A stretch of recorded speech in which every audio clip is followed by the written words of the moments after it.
Hey guys, so I just wanted to do this video. It's a little unconventional compared to what I normally do, but if you know me, you know that one of the things I'm the most passionate about is men's ministry. And one of my favorite men in my life is my barber, Mr. Terrence. He's just such an amazing man of God. He's a pastor. He runs several successful businesses. And every time that I sit down in the chair with him, not only does he provide an excellent service that is always worth the price, but he pours into me. Every time that I sit down, I'm not just paying for a haircut, I'm getting time to really hear some serious wisdom.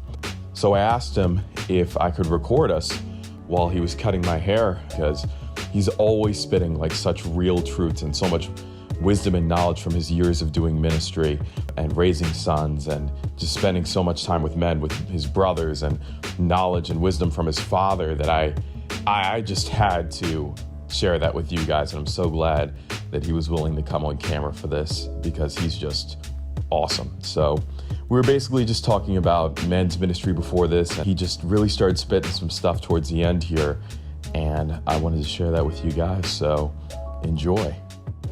I think, man, I've been in church all my life, and what I find interesting is that there's probably two,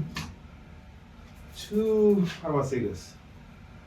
Two offices, two categories of leaders that one is encouraged to be manly, brave, strong. Another group of guys in the church, now I'm talking about church people. Another group is sort of strong by virtue of circumstance to balance out the preacher. That's my experience. Right, like supportive. Yeah. So you have the pastor, which is encouraged, and he's okay to be strong, lion-like, courageous, you know, the whole bit. Controversial if it needs to. The whole bit. And then there's like the deacon board that is sort of like, there's usually a handful of cats on the deacon board that'll challenge the pastor.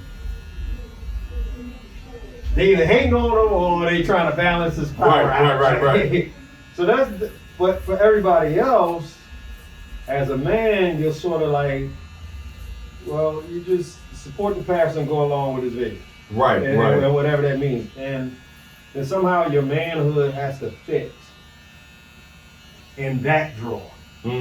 But you're not encouraged to be, quote unquote, a gunslinger, you know what I mean? Exactly. Loose cannon. Right, and just a man, a barley, strong, courageous.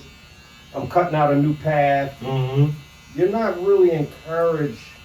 You see things that ain't quite right, or you just got questions about, and it's, well, we're going to support the pastor, and don't get me wrong, I ain't talking about chaos and everybody slinging around, you know what I mean? Yeah. Power.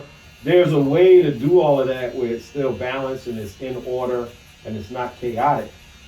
But I think, man, manhood, that's a man is a serious category, man. It's a serious power. It's a serious energy, impulse. And I thought it was interesting, and I like the way you said, like, how do you truly be one? And particularly, it appears sometimes that you're taught to really lead the way women are really wired. Yeah, and I don't mean that in a negative way.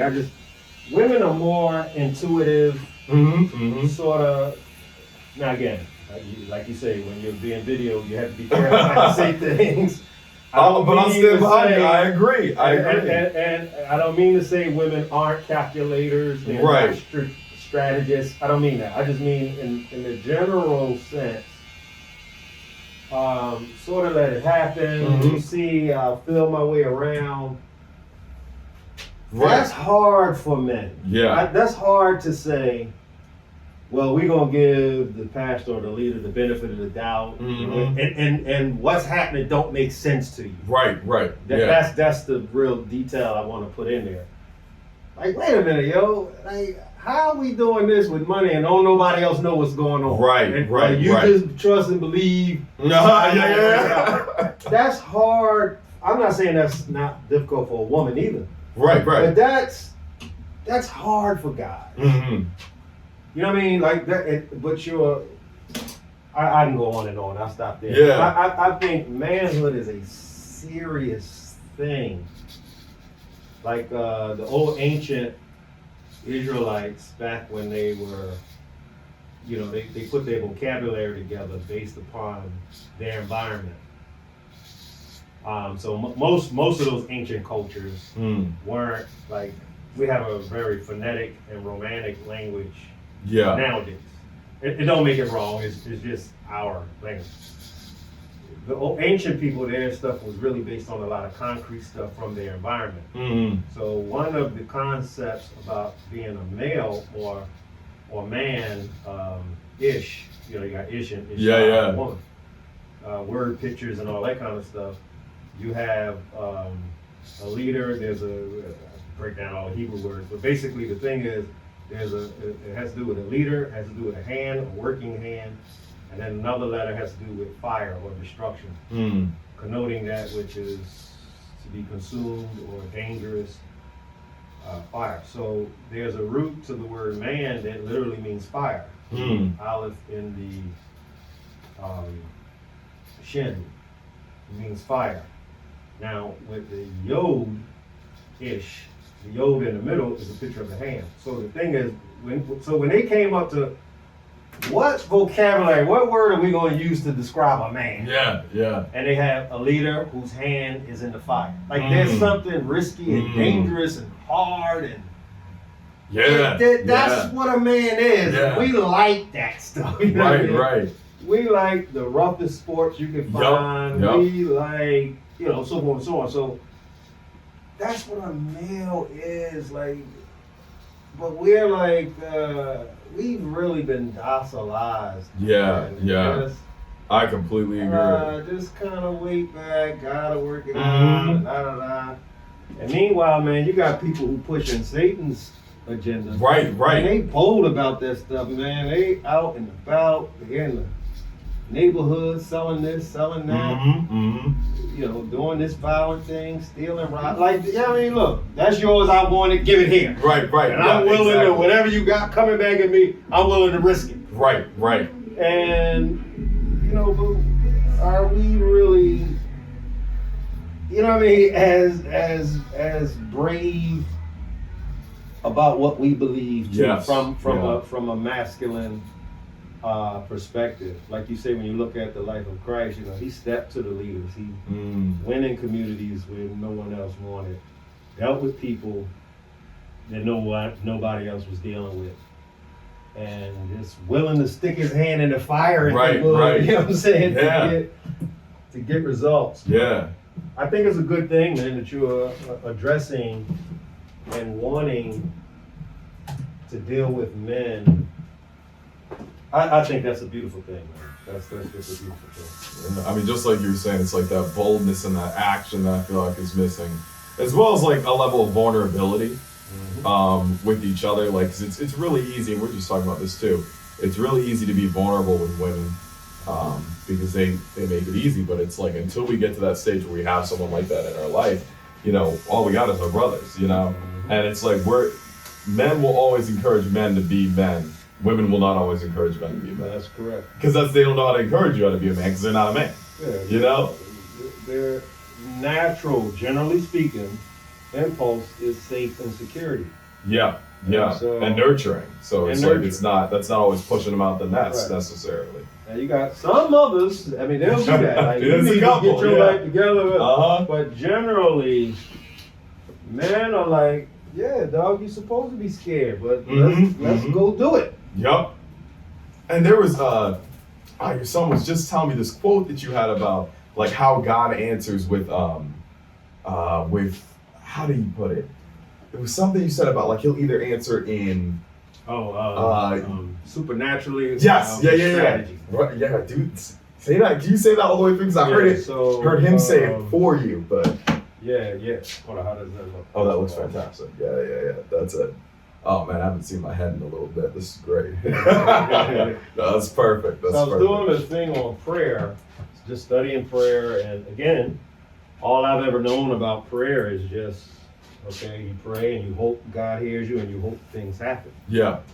And so, anyway, I think it's in Peter where it says, fervent prayer of the righteous avails much. Mm-hmm. So that phrase just kind of disturbed me. Like that phrase avails, or it accomplishes many things. Mm. So I just started looking at as many cases of prayer as possible and what was happening. And so obviously we can readily find the miracles surrounding prayer. You know, Elijah prayed to God and the fire came down, right. It started raining or stopped raining, or clean all this up. Yes, please. You know, we prayed and they got healed, and so we know the supernatural aspect of God answering prayer. Mm-hmm.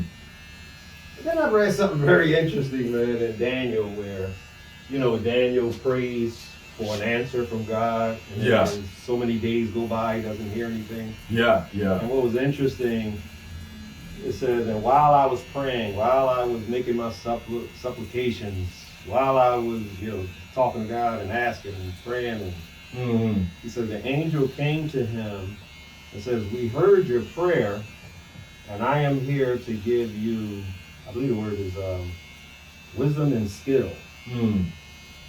And so now God is answering his prayer not supernaturally. He's answering his prayer with wisdom. He says, so that you will understand the matter. So this situation I took anyway, God is saying, you need wisdom and skill to deal with this issue. And then he talked about, they were in bondage and such, and there's going to be 70 years, you're going to be here. Right. You need to get the remnant together, and y'all need to do this and do that. So by the time the 70 years is up, you have this ready to go, blah, blah, blah. Yeah. And that just impressed me, like, wow, because if God don't answer us, the only way I was used to it, I pray for something and God answers me. Right. Supernaturally. So if he didn't answer me supernaturally, okay, either there is no God and I'm praying to the ceiling, or he didn't answer me at all. Then I start thinking, well, he does answer, and he answers in ways I'm not aware of. Right. And just anyway, that was the whole thing. He says to Daniel, I am coming. I'm answering your prayer. I'm answering your prayer with skill and wisdom. I forget the other word, but it was a word in there that's really, really dealing with strategy and plotting, thinking. Yeah. Does that mean he gave all those instructions? Yep. We are much more, we feel much more secure when we have a concrete plan. Right. And that has everything to do with what a male is. Male means to remember. And so we're much more, Zakar is the Hebrew word. Yeah. And that we're much more prone to operate and lead with plans. Yeah. Blah, blah. Hey, I love that. I'm going to use that quote a lot. Oh, man. I won't hold it up any longer. Right, Thank you so much. My bad. Oh.